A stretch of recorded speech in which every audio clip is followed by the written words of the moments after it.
kanila, may samputan kada 15 o 16 nag-start kita mo yung festival, no? In terms of palabig sa economic part sa banwa sa pututan, kanya kabihi natakuha ang income na kung sa income ratio.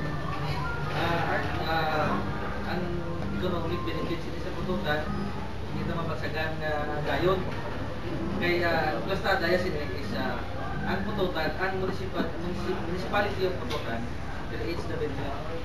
May lights nila, may food festival nila, kadagabi may food festival. Until January 2 man. January 2. Okay. May Manila man na. So may entertainment. Pag mo magkakto to sa inyo nga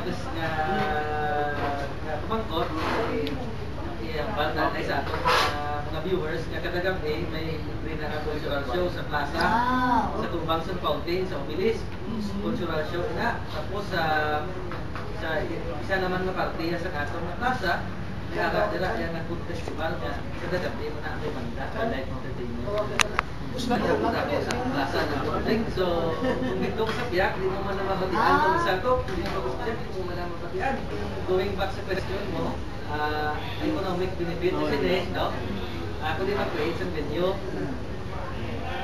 pag-create sa venue, ang turista makatuloy nila from different regions, different towns, isa galing ka mga foreigners pa.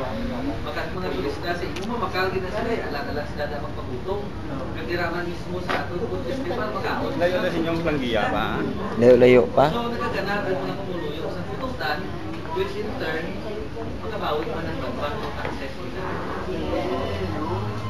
Hindi nga bahin na makuha sa mga business permit pala, no? Dabali ang mga income.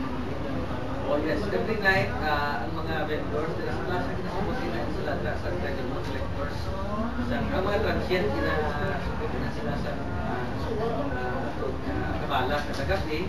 Kasi haraman niya sa mga food festival, yung mga permanent na sila doon. For the duration of the festival, yung mga store sila, nabayad na sila sa tigong nagaan.